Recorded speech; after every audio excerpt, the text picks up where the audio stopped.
Hello everyone, एक बार फिर से आप सभी का क्रेजी जीके ट्रिक के वीकली करंट अफेयर की सीरीज़ में स्वागत है। आज का ये सेशन आप सभी के लिए बहुत ही इम्पॉर्टेंट होने वाला है, क्योंकि आज के इस सेशन में देखिए हम 2 से लेकर 8 दिसंबर तक के सभी करंट अफेयर को एक एक करके यहाँ पर डिटेल में डिस्कस करने वाले हैं। सेशन इम्पॉर्टेंट है, इसलिए एंड तक बने रहिएगा। एक एक क्वेश्चन, एक एक फैक्ट आपके एग्जाम के पॉइंट ऑफ व्यू से काफ़ी इंपॉर्टेंट है, नोट कीजिएगा। सबसे पहला क्वेश्चन देखिए, नवंबर 2024 में किसे दूसरी बार वर्ल्ड ट्रेड ऑर्गेनाइजेशन का डायरेक्टर जनरल नियुक्त किया गया? तो वर्ल्ड ट्रेड ऑर्गेनाइजेशन WTO के बारे में आप जानते ही होंगे। पूरे वर्ल्ड में अंतर्राष्ट्रीय व्यापार को रेगुलेट करने के लिए और इसके लिए पॉलिसी बनाने की जिम्मेदारी WTO को दी जाती है। तो एक अंतर्राष्ट्रीय ऑर्गेनाइजेशन है WTO, जो कि रेगुलेट करता है ग्लोबल ट्रेड को। हाल ही में देखिए, इसकी स्थापना की बात कर लेते हैं। तो WTO की जो स्थापना है गेट के स्थान पर 1 जनवरी 1995 में की गई थी।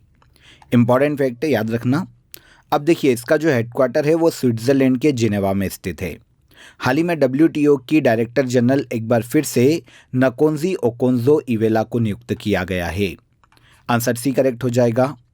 नकोंजी ओकोंजो इवेला, जो कि नाइजीरिया की रहने वाली है, पहली बार 2021 में WTO की डायरेक्टर जनरल नियुक्त की गई थी और इस तरीके से नकोंजी ओकोंजो इवेला WTO की पहली महिला डायरेक्टर बनी थी इतिहास में। अब 2024 में एक बार फिर से नकोंजी ओकोंजो इवेला को ही WTO का डायरेक्टर जनरल अपॉइंट किया गया है। सेकंड क्वेश्चन पर आइए, किस राज्य के रातापानी सेंचुरी को टाइगर रिजर्व घोषित किया गया? रातापानी सेंचुरी ये देखने को मिलती है मध्य प्रदेश राज्य में। मध्य प्रदेश राज्य में रायसेन जिला है, जहां पर रातापानी वाइल्ड लाइफ सेंचुरी है, जिसे हाल ही में टाइगर रिजर्व घोषित किया गया। और इस तरीके से रातापानी सेंचुरी मध्य प्रदेश का 8वां टाइगर रिजर्व और भारत का 57वां टाइगर रिजर्व बना है। मध्य प्रदेश में पहले 7 टाइगर रिजर्व थे। रातापानी टाइगर रिजर्व को मिलाकर MP में 8 टाइगर रिजर्व हो गए हैं। भारत में देखिए, टाइगर संरक्षण के लिए, बाघ संरक्षण के लिए सबसे पहली बार अप्रैल 1973 में प्रोजेक्ट टाइगर की शुरुआत की गई थी और भारत में पहला project tiger Jim Corbett national park Uttarakhand में स्थापित किया गया था।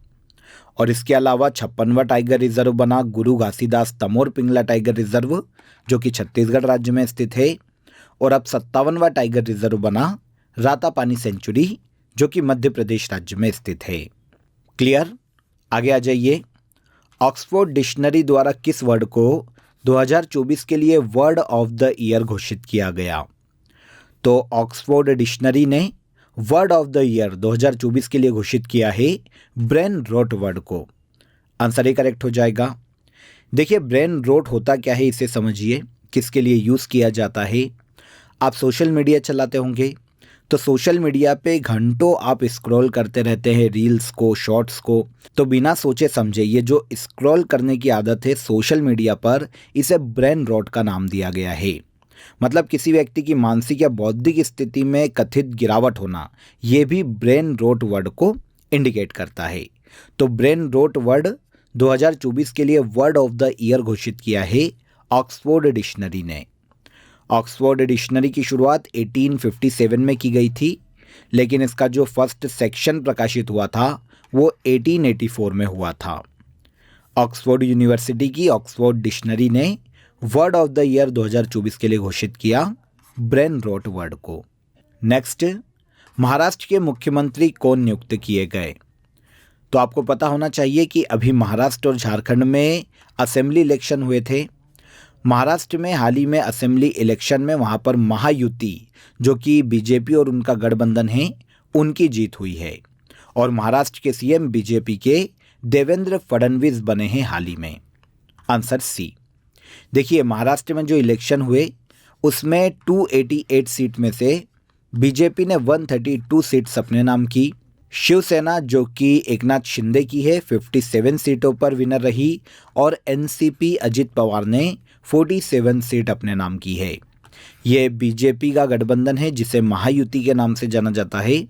इसने गवर्नमेंट बनाई है, कोलिशन गवर्नमेंट बनाई है महाराष्ट्र में और महाराष्ट्र के CM के रूप में राज्य में देवेंद्र फडणवीस अपॉइंट किए गए।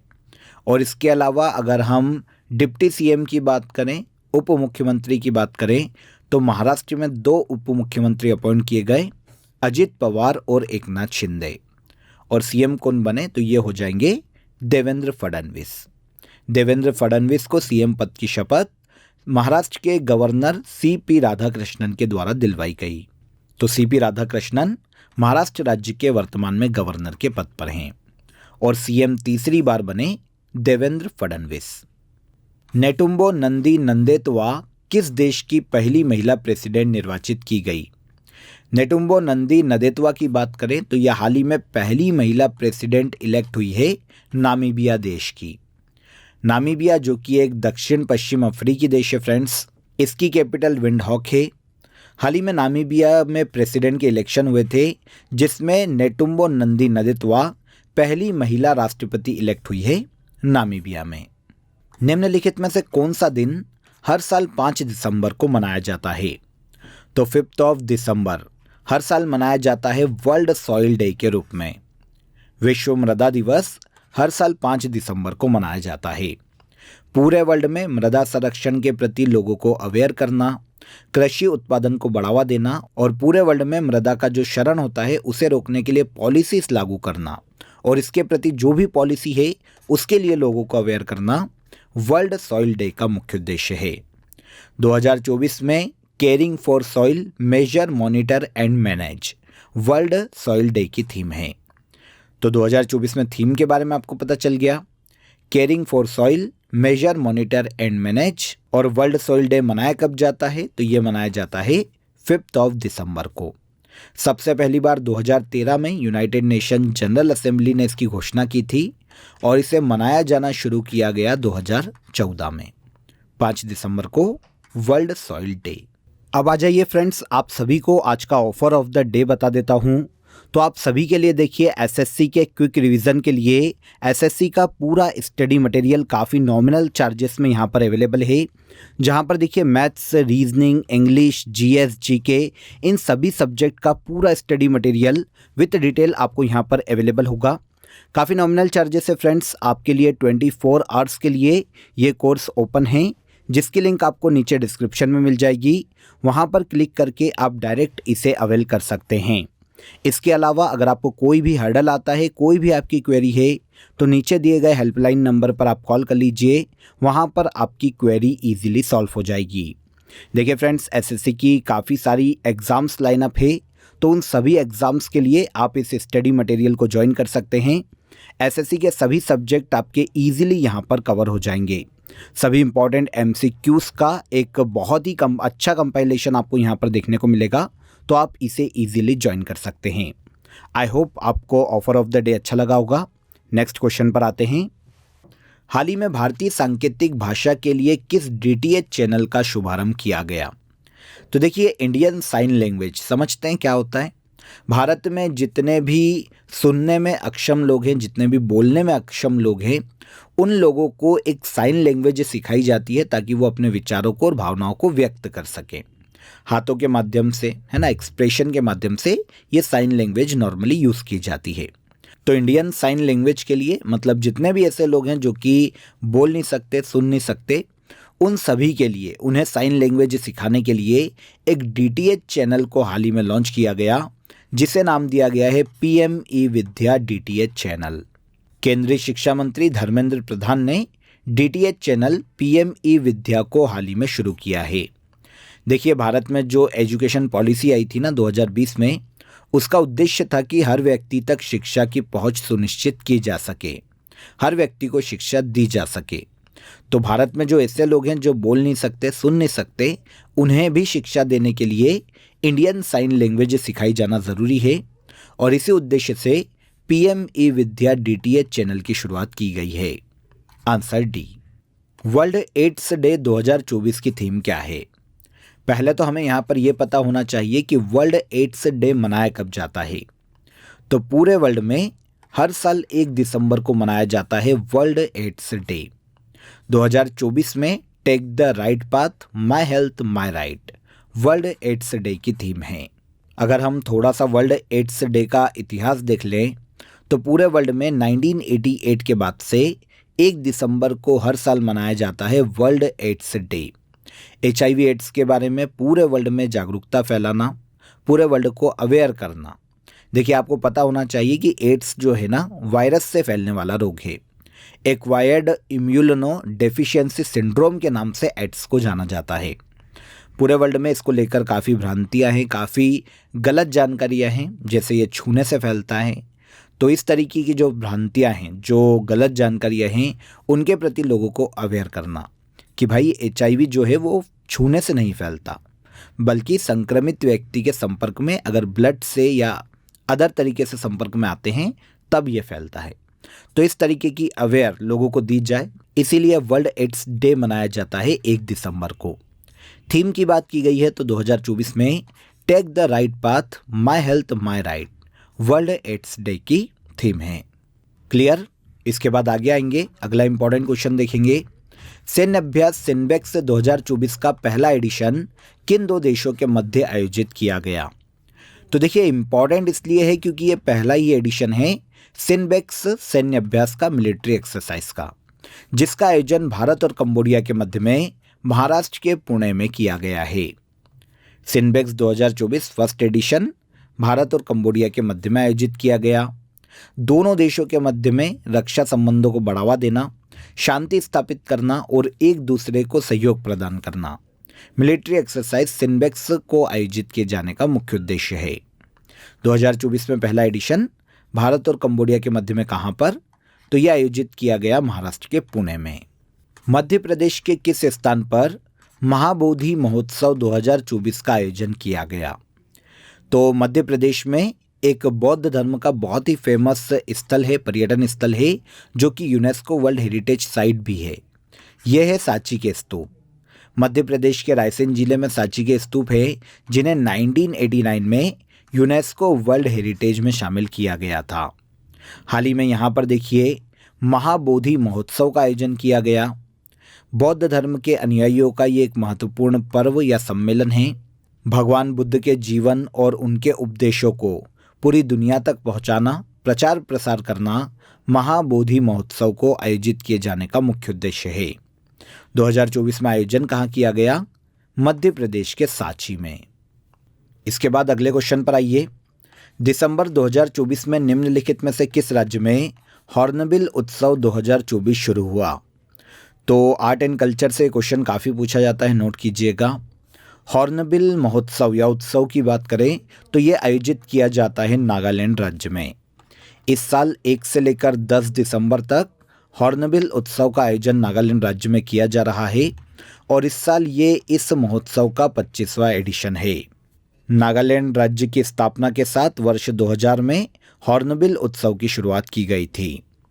सन 2000 में नागालैंड में हॉर्नबिल उत्सव की शुरुआत की गई थी। 2024 में इस साल ये 25वां एडिशन है।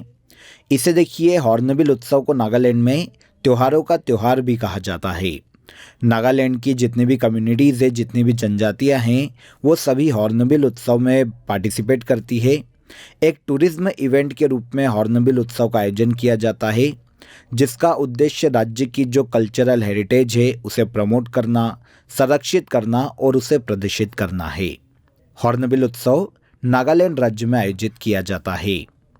नवंबर 2024 में हॉर्टिकल्चर प्रोडक्टिविटी को बढ़ाने के लिए भारत सरकार ने एशियन डेवलपमेंट बैंक के साथ कितने मिलियन का ऋण समझौता किया है?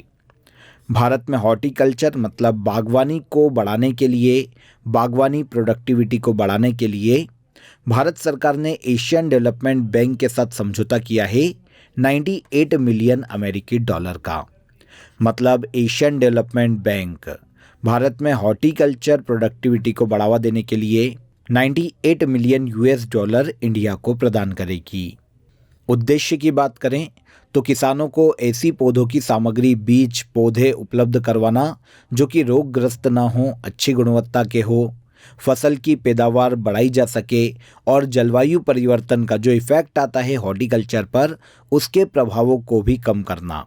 मुख्य उद्देश्य है कि एशियन डेवलपमेंट बैंक के द्वारा इंडिया को 98 मिलियन $US का ऋण दिया जा रहा है हॉर्टिकल्चर प्रोडक्टिविटी को बढ़ावा देने के लिए। आंसर हो जाएगा आंसर ए।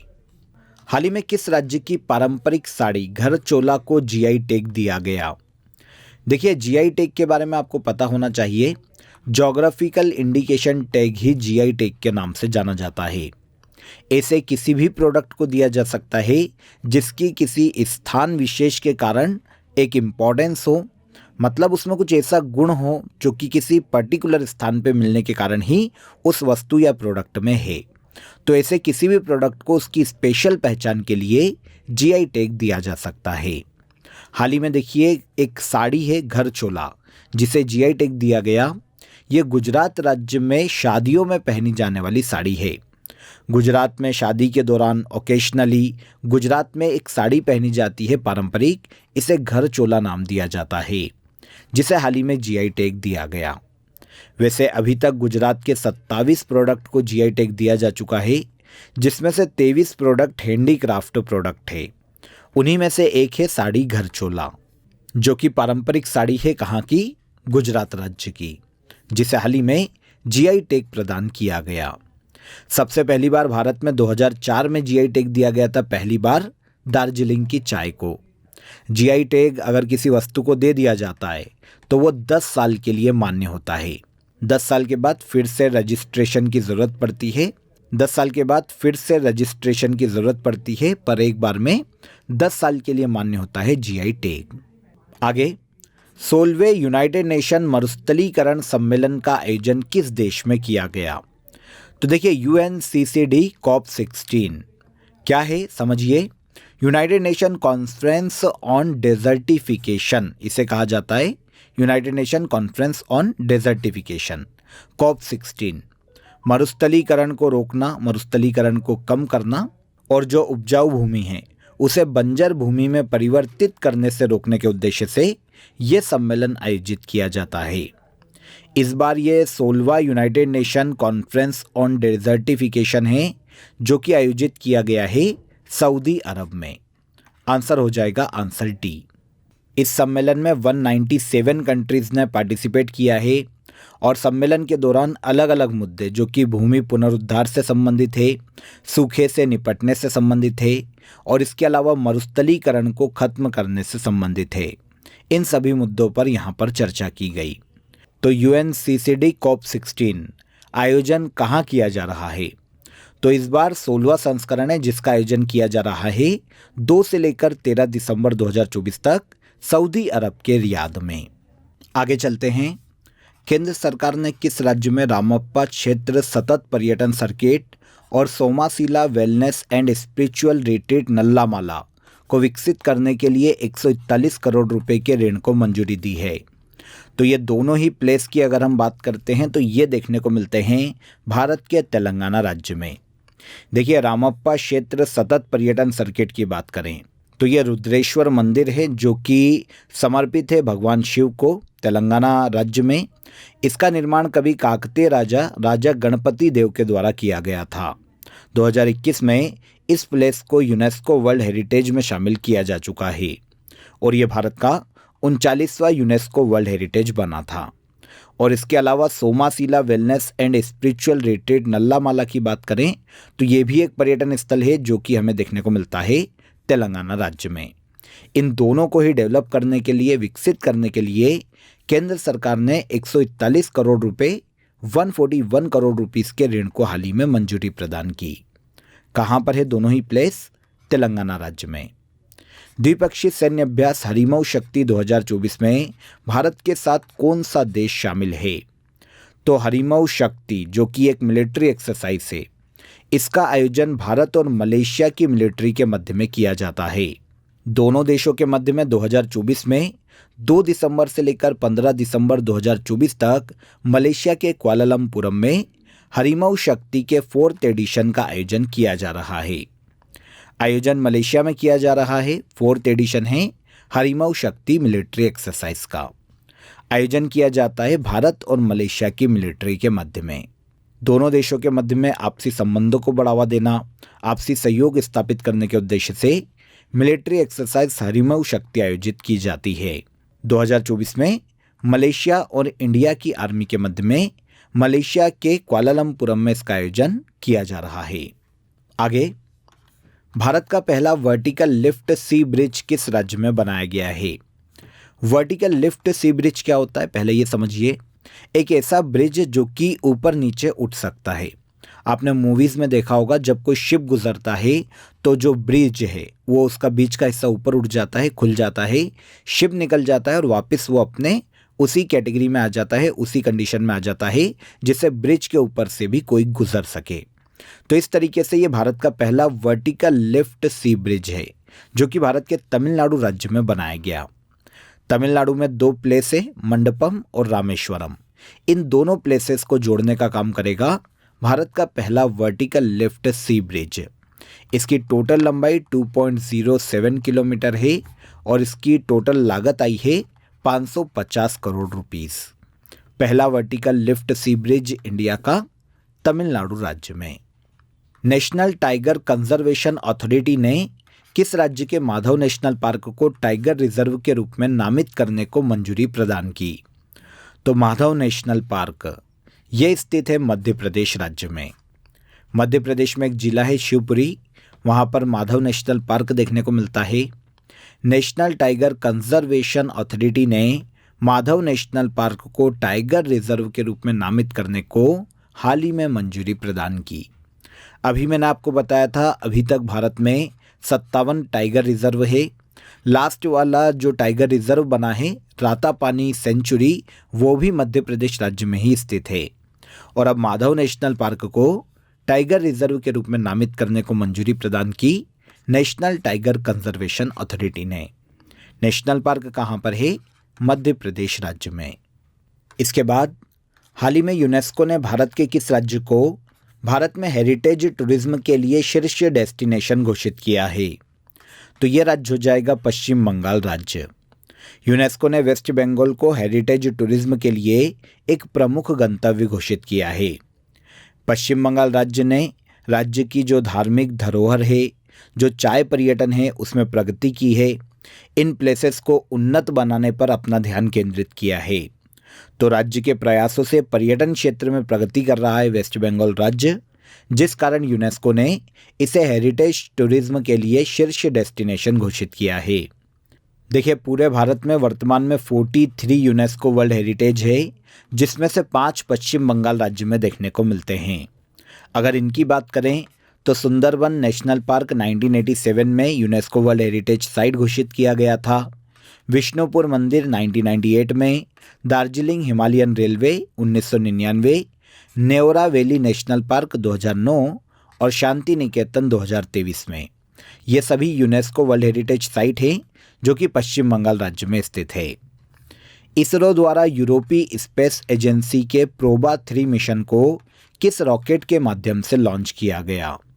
तो प्रोबा 3 मिशन ये यूरोपीय स्पेस एजेंसी का एक मिशन है फ्रेंड्स, जो कि सूर्य के आसपास उसके कोरोना के अध्ययन के लिए हाल ही में भेजा गया है। इसे इसरो के द्वारा सतीश धवन अंतरिक्ष केंद्र जो कि आंध्र प्रदेश में स्थित है, यहाँ से रॉकेट PSLV C-59 के माध्यम से लॉन्च किया गया। सूर्य के कोरोना, उसके आसपास के वातावरण, सौर ऊर्जा, सौर हवा और अंतरिक्ष मौसम का अध्ययन करने के लिए प्रोबा 3 मिशन को यूरोपीय स्पेस एजेंसी के द्वारा लॉन्च किया गया। हालांकि इसे लॉन्च इसरो ने किया है, यूरोपीय स्पेस एजेंसी का मिशन है, लॉन्च इसे इसरो ने किया है। किस रॉकेट के माध्यम से? PSLV C-59। नेक्स्ट क्वेश्चन, उबर कंपनी द्वारा भारत की किस झील में अपनी पहली जल परिवहन सेवा शुरू की गई? तो उबर कंपनी ने अपनी पहली जल परिवहन सेवा शुरू की है जम्मू कश्मीर की डल झील में। जम्मू कश्मीर की डल झील में पहली जल परिवहन सेवा उबर कंपनी ने हाल ही में शुरू की। उबर शिकारा इसे नाम दिया गया है। इसके माध्यम से एक ऐप है राइड हेलिंग ऐप, जहां पर उबर कंपनी के इस ऐप पर जाकर डायरेक्ट शिकारा बुक किया जा सकता है और पहले से ही बुक किए हुए शिकारे में आप आनंद ले सकते हैं सवारी का। तो इस तरीके से उबर कंपनी द्वारा भारत की पहली अपनी जल परिवहन सेवा की शुरुआत की गई जम्मू कश्मीर की डल झील में। दिसंबर 2024 में Indian council of historical research का चेयरमैन किसे नियुक्त किया गया? पहले देखिए इस संस्था की बात कर लेते हैं कि यह संस्था क्या काम करती है। Indian council of historical research की अगर हम बात करते हैं तो इसकी स्थापना देखिए 27 मार्च 1972 को की गई थी। भारत सरकार के मानव संसाधन विकास मंत्रालय ने Indian council of historical research की स्थापना की थी। इसका हेडक्वार्टर नई दिल्ली में स्थित है। उद्देश्य क्या है? तो इतिहास के क्षेत्र में रिसर्च को बढ़ावा देना और जो ऐतिहासिक तथ्य हैं उनका संरक्षण करना और उनका प्रकाशन करना Indian council of historical research का मुख्य उद्देश्य है। इसके हाल ही में नए चेयरमैन रघुवेंद्र तंवर अपॉइंट किए गए हैं। आंसर ए करेक्ट हो जाएगा। प्रोफेसर रघुवेंद्र तंवर को अरविंद पी जमखेड़कर के स्थान पर अपॉइंट किया गया है और इनका कार्यकाल चेयरमैन के रूप में 3 साल का होने वाला है। Indian council of historical research के चेयरमैन रघुवेंद्र तंवर अपॉइंट किए गए। वर्ल्ड बैंक की इंटरनेशनल डेब्ट रिपोर्ट 2024 के अनुसार वर्ष 2023 तक भारत का कुल विदेशी कर्ज कितना है? तो देखिए वर्ल्ड बैंक ने हाल ही में एक रिपोर्ट जारी की है, इंटरनेशनल डेब्ट रिपोर्ट 2024। किस देश के ऊपर वर्ल्ड में कितना कर्जा है, इस आधार पर इस रिपोर्ट को तैयार किया जाता है। और इस रिपोर्ट में बताया गया है कि 2023 तक भारत पर कुल विदेशी कर्ज 646.79 अरब अमेरिकी डॉलर का भारत पर वर्तमान में कर्जा है। 2023 तक 646.79 बिलियन अमेरिकी डॉलर ये कर्जा है इंडिया पर। दिसंबर 2024 में नई दिल्ली में अष्टलक्ष्मी महोत्सव का इनॉग्रेशन किसने किया? देखिए सबसे पहले अष्टलक्ष्मी महोत्सव की अगर हम बात करते हैं तो भारत के पूर्वोत्तर के जो 8 राज्य हैं जैसे असम, अरुणाचल प्रदेश, मेघालय, मणिपुर, नागालैंड, मिजोरम, त्रिपुरा और सिक्किम, इन 8 राज्यों के लिए एक महोत्सव है अष्टलक्ष्मी महोत्सव, जिसका आयोजन हाल ही में नई दिल्ली में किया गया। 6 दिसंबर 2024 को नई दिल्ली के भारत मंडपम में अष्टलक्ष्मी महोत्सव का इनॉग्रेशन भारत के पीएम नरेंद्र मोदी ने किया है। उत्सव के माध्यम से पूर्वोत्तर भारत के जो 8 राज्य हैं उनके culture, tradition, art, craft, handicraft, handloom और इसके अलावा जो एग्रीकल्चर प्रोडक्ट हैं, जो टूरिज्म हैं, इनको बढ़ाने का काम किया जाता है। इनका एग्जीबिशन आयोजित किया जाता है।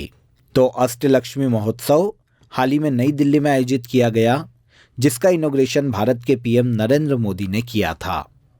ओके, इसके बाद आज के वीकली करंट अफेयर का लास्ट क्वेश्चन देखिए। वर्ल्ड वेट लिफ्टिंग चैंपियनशिप 2024 का आयोजन किस देश में किया जा रहा है? तो वर्ल्ड वेट लिफ्टिंग चैंपियनशिप 2024 की अगर हम बात करें तो इसका आयोजन किया जा रहा है बहरीन के मनामा में। आंसर डी हो जाएगा। इस चैंपियनशिप में देखिए पुरुष वर्ग में तो भारत का कोई भी खिलाड़ी नहीं है, लेकिन महिला वर्ग में 3 खिलाड़ी है, ज्ञानेश्वरी यादव, बिंदिया रानी देवी और दीप्तिमानी सोनोवाल।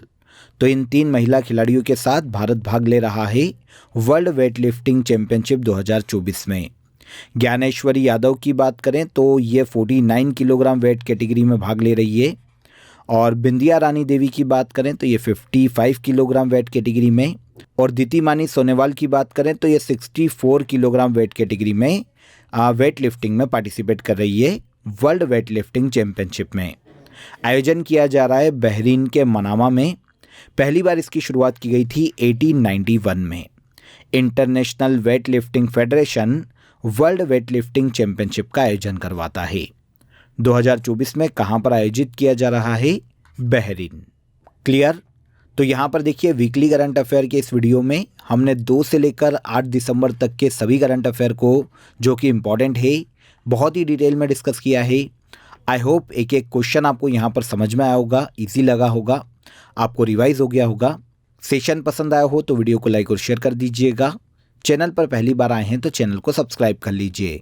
फिर मुलाकात करेंगे नेक्स्ट डे के करंट अफेयर में। तब तक अपना ख्याल रखिएगा। जय हिंद, जय भारत।